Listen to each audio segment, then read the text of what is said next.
Morning everyone, I'm Susan with Kiwi Designs, and in this video I just wanted to show you a couple things that I've been up to this week. It's actually spring break for us, so all the kids are home, and Easter is a couple days away, and I had no Easter decorations, so we decided to get on Pinterest and see what we can find and hopefully what we had around the house and make some projects.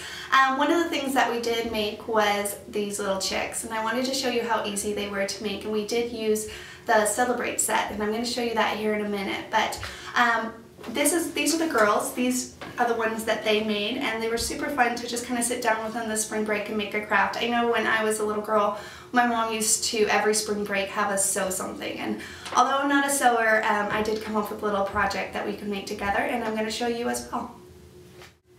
Okay, so I found this idea on Pinterest, and so where I found it was at www.myrtleandeunice.com, and she gave full instructions, so you might want to check it out there, and also I'll pin it to the Kiwi Lane Pinterest as well. But basically what you're going to need, and you can see that she kind of gave a pattern, but I went ahead and used the templates because I wanted them a little bit bigger. But basically what we need is we need two bodies.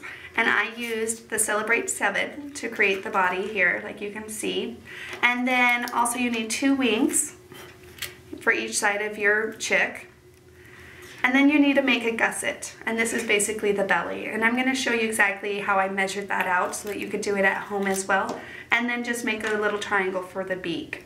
Now for the gusset, what I did is I simply used a 2.5 by 4.5 square. So go ahead and cut that out. And then you want to mark the middles. And that's about 2.2 or 1.2, sorry, basically. So you just want to kind of mark the middle of that 2.5 length. Then what I did is I just went ahead and took my Celebrate. Now you can see here your body's going to start about here on the paisley and go to about the end of the towel. So I just used this kind of as a measurement, lined it up, okay, and then you're just going to trace that, keeping it kind of to the edge. Now if this is not exact, don't worry, you just kind of want a guesstimate on this. And you can fix it as you sew it, so don't worry too much about getting it perfect, but basically you just kind of want like an oval shape on that, okay? Something like that.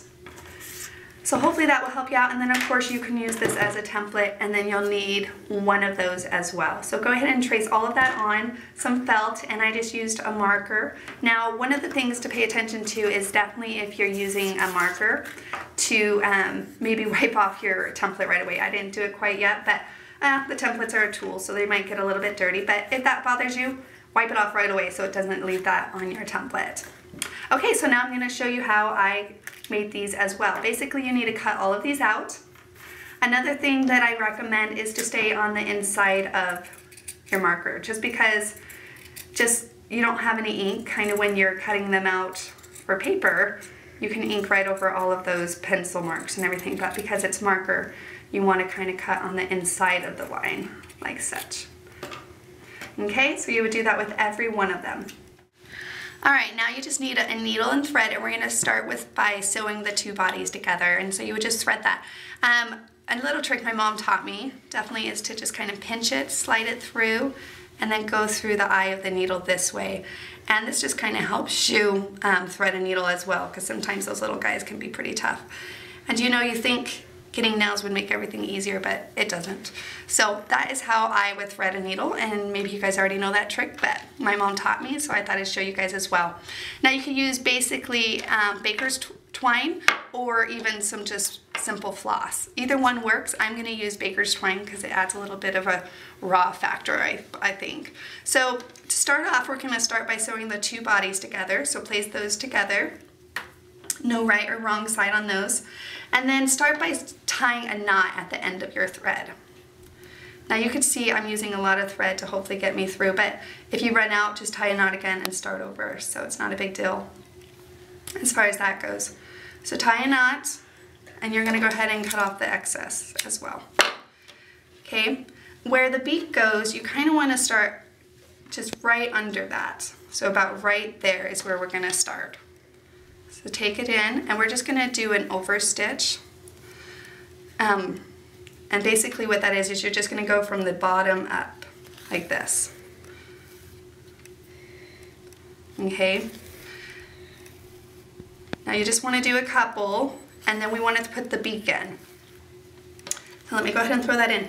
Now as far as when you put the beak in, what you do is you're going to go up the back side, through the body,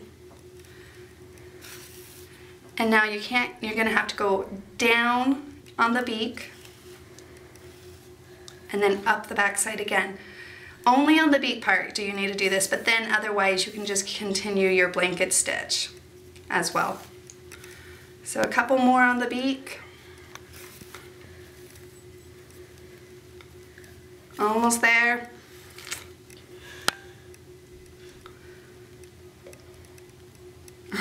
There we go. All right, then of course the rest of the body we're going to just continue stitching this the whole way around, excuse me, until about here, right underneath the towel. Now try not to get carried away because you can kind of lose yourself in the stitching and then go all the way over here, and then you're gonna have to unstitch it. So just try to remember to only go to about here, and then we're gonna put the belly on. Okay, so I got all the way to about the end of the belly here, and then I'm just gonna put in the gusset. Basically what you're gonna do is you're gonna line those up. Now you can see I'm a little off on this end over here, but I'll take care of that when I get to that side. Basically you just wanna line two of the sides up together, and then of course stitch along those as well. So I'm just going to continue doing the blanket stitch, going up from the bottom and around, up from the bottom and around. So you're going to do this all the way over until you get the other side. Okay, so I got all the way over to this end, and you can see I'm off just a little here on my gusset. Now, it's probably because I didn't start as far back, probably, but it's easy to fix. So all you're going to do is just line it up like this, take your scissors, and carefully just kind of trim that in just a little. And that should take care of that. So no big worries if you're off just a little, just kind of fix it and line it up as you go. And then we're going to go ahead and sew that up and then continue on to the other side. Again, holding it together like this. Now you're going to sew only to about the middle because you need to be able to stuff it. So you're going to stop there, and then we're going to stuff the bird. Okay, so I stopped right there, and if you have enough thread, just keep it kind of to the side, and then just go ahead and stuff it a little with some cotton. Like such. Just make sure you push it up into the head and then also the tail. Okay, and you can add or as little as you want or as much as you want. Okay, so I got it all stuffed, and now I'm just going to hold those two pieces together and finish my blanket stitch all the way around until I get to the end. Okay, and then of course you'll just kind of do a double knot to finish your tie, which I'll show you kind of how I do it. Like I said, no professional, just kind of what my mom taught me. She's more of the sewer than I am.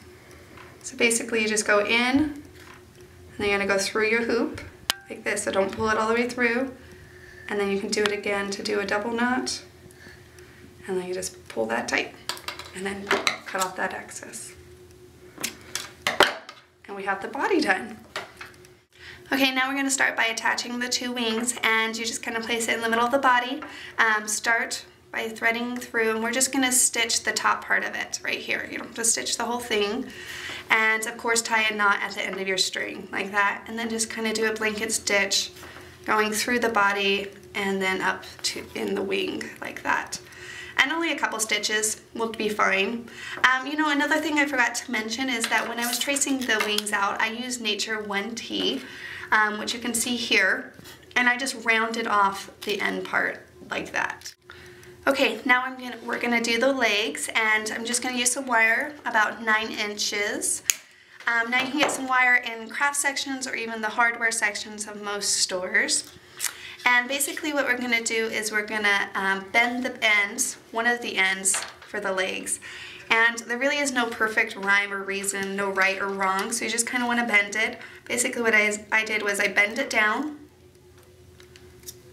turn it, bend it back the other way, I just kind of did like a 3-prong leg, foot, like that. Okay, and then you're gonna bend that up. And you're just gonna do one side for now. And then we're gonna thread that through the body, starting on one side of your body, and just kind of find an opening in your stitch. And then out the other side of your body. There we go. Bend it.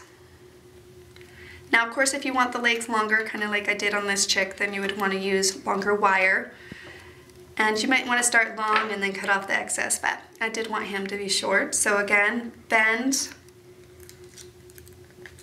And like I said, there's no right or wrong way as far as the feet go. And then bend back like that. Okay, and then of course you could shape it. I kind of go like this in the body, make sure it's kind of lined up in there. And then you have your little feet. Then at this point, all we have to do is add some eyes. I went through my button collection. I'm sure many of you guys have button collections as well, being scrapbookers and little crafters. Now you could do just a permanent marker and do a dot. That's what the girls did, but I went ahead and hot glued some buttons on for the eyes, and I really think that's cute. Adds a little bit of color as well. And I'll probably do pink or blue on this guy. Something like that. And you have a chick. Well, I know Easter is only a few days away, but these little chicks definitely can stay out all spring long. If you're up to it, what a great project to do with your kids as well. And if you have any questions, please feel free to email us at customerservice@kiwilane.com. And you can also join us on Facebook and our blog, where you can find plenty more of ideas to hopefully inspire you. Thanks for watching.